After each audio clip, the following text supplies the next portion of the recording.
नमस्कार। अगर आप किसी भी कॉम्पिटिटिव एग्जाम की तैयारी कर रहे हैं तो ये तो पता ही होगा कि भारत के राष्ट्रपति से जुड़े अनुच्छेद 52 से 62 कितने जरूरी हैं। आज हम इन्हीं आर्टिकल्स को एक बहुत ही सिंपल और अनोखे तरीके से समझने वाले हैं ताकि ये हमेशा के लिए याद हो जाएं। ये एक बहुत आम चैलेंज है ना? इतने सारे आर्टिकल्स, ऊपर से एग्जाम का प्रेशर, अक्सर सब कुछ ना गड़बड़ हो जाता है। लेकिन क्या हो अगर मैं कहूं कि इन सब को याद रखने का एक जादुई तरीका है? जी हाँ, यही है वो मास्टर की, पकानी कोका दुयो दशम। सुनने में थोड़ा अजीब लग सकता है, पर यकीन मानिए ये छोटा सा वाक्य आपको आर्टिकल 52 से लेकर 62 तक सब कुछ एकदम क्रम में याद रखने में मदद करेगा। चलिए देखते हैं कैसे।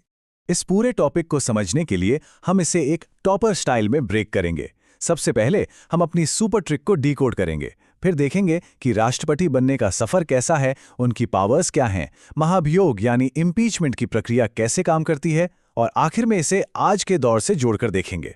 चलिए तो फिर शुरू करते हैं और अपनी सुपर ट्रिक को डीकोड करते हैं। यही वो चाबी है जिससे प्रेसिडेंट से जुड़े सारे आर्टिकल्स आपके लिए एकदम आसान हो जाएंगे। एक बार इसे समझ लिया ना, तो आगे का रास्ता बहुत आसान है। तो ये काम कैसे करता है? बहुत सिंपल है। हर अक्षर एक आर्टिकल से जुड़ा है। पर से पद यानी आर्टिकल 52, का से कार्यपालिका प्रमुख आर्टिकल 53, नी से निर्वाचन आर्टिकल 54, को से कोटा 55, का से कार्यकाल 56, दू से दोबारा निर्वाचन 57, यो से योग्यता 58, दा से दशा या शर्तें 59, श से शपथ आर्टिकल 60 और म से महाभियोग आर्टिकल 61। चलिए अब कुछ जरूरी आर्टिकल्स को जरा डिटेल में समझते हैं। तो कोई भारत का राष्ट्रपति बनता कैसे है? इस पूरी प्रोसेस को समझने के लिए हम तीन मेन आर्टिकल्स 52, 54 और 58 को एक साथ देखेंगे। ये हमें पद, चुनाव और क्वालिफिकेशन के बारे में बताते हैं। ठीक है, तो सबसे पहले आर्टिकल 52। ये बहुत सीधा साधा है, बस इतना कहता है कि भारत का एक राष्ट्रपति होगा। ये पद हमारे देश का सर्वोच्च पद है। राष्ट्रपति, जिन्हें महामहिम भी कहते हैं, वो देश के पहले नागरिक होते हैं। ये हमारे रिपब्लिक की एक तरह से औपचारिक नींव है। अब आते हैं चुनाव पर। राष्ट्रपति का चुनाव डायरेक्ट नहीं होता, मतलब हम और आप सीधे वोट नहीं करते। ये एक इनडायरेक्ट इलेक्शन है। इसमें एक इलेक्टोरल कॉलेज वोट देता है, जिसमें पार्लियामेंट के दोनों सदनों यानी लोकसभा और राज्यसभा और सभी राज्यों और केंद्र शासित प्रदेशों की विधानसभाओं के सिर्फ और सिर्फ इलेक्टेड मेंबर्स शामिल होते हैं। नॉमिनेटेड मेंबर्स इसमें हिस्सा नहीं लेते। ये पॉइंट याद रखना बहुत जरूरी है। अच्छा, राष्ट्रपति बनने के लिए कुछ क्वालिफिकेशंस भी तो चाहिए। उम्मीदवार को भारत का नागरिक होना चाहिए, उम्र कम से कम 35 साल होनी ही चाहिए और उसमें लोकसभा का मेंबर बनने की सारी योग्यताएं होनी चाहिए। और हां, उनके नॉमिनेशन के लिए 50 प्रस्तावक और 50 अनुमोदक भी लगते हैं। तो एक बार कोई चुन लिया गया तो राष्ट्रपति की भूमिका क्या होती है? वो कितने समय तक पद पर रहते हैं और उन्हें किन शर्तों का पालन करना होता है? चलिए अब इन पहलुओं पर फोकस करते हैं। तो यहां पर एक मजेदार बात है। संघ की मतलब यूनियन की सारी एग्जीक्यूटिव पावर्स फॉर्मली तो प्रेसिडेंट के पास होती है, लेकिन असल में वो इन शक्तियों का इस्तेमाल काउंसिल ऑफ मिनिस्टर्स की सलाह पर ही करते हैं। इसीलिए उन्हें एग्जीक्यूटिव का नाम मात्र का हेड यानी नॉमिनल हेड कहा जाता है। यहां दो दिलचस्प बातें हैं।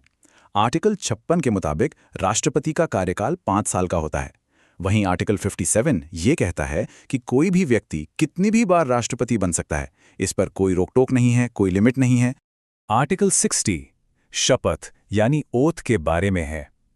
राष्ट्रपति भारत के चीफ जस्टिस यानी सीजेआई के सामने शपथ लेते हैं, और यह सिर्फ एक फॉर्मेलिटी नहीं है, यह संविधान की रक्षा करने का एक पवित्र वचन है। ये उनके पद के सबसे बड़े कर्तव्य को दिखाता है।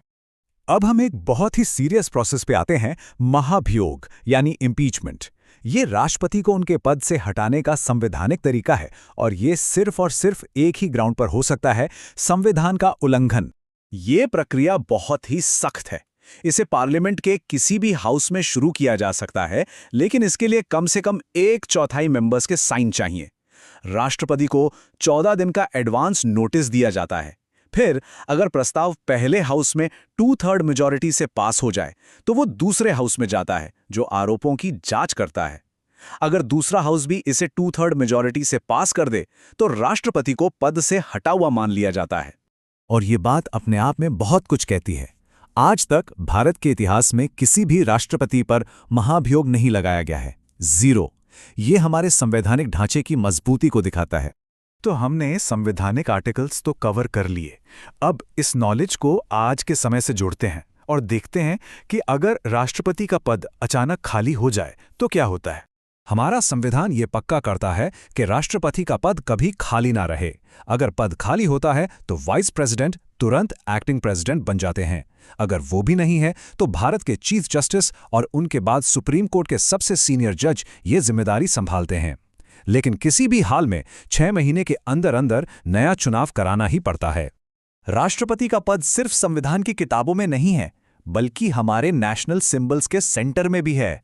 हाल के कुछ बदलाव इसे और भी साफ करते हैं, जैसे सेंट्रल विस्टा प्रोजेक्ट के तहत राजपथ का नाम बदलकर कर्तव्य पथ करना और राष्ट्रपति भवन के मशहूर मुगल गार्डन्स का नया नाम अमृत उद्यान रखा जाना। ये सब हमारे राष्ट्र की बदलती कहानी को दिखाते हैं। तो आखिर में सब कुछ घूम फिरकर इसी एक वाक्य पर वापस आ जाता है, पकानिको का दुयोदशम। यह है मास्टर की जो आर्टिकल 52 से 62 तक के सभी दरवाजे खोल देती है। इसे याद रखिए और राष्ट्रपति से जुड़ा कोई भी सवाल आसानी से हल हो जाएगा। तो आज हमने देखा कि कैसे एक सिंपल ट्रिक से एक मुश्किल टॉपिक को आसानी से समझा जा सकता है। अब ये मास्टर की तो मिल गई है, तो सवाल यह है कि अगला कौन सा संवैधानिक ताला खोला जाएगा। सोचते रहिए और सीखते रहिए।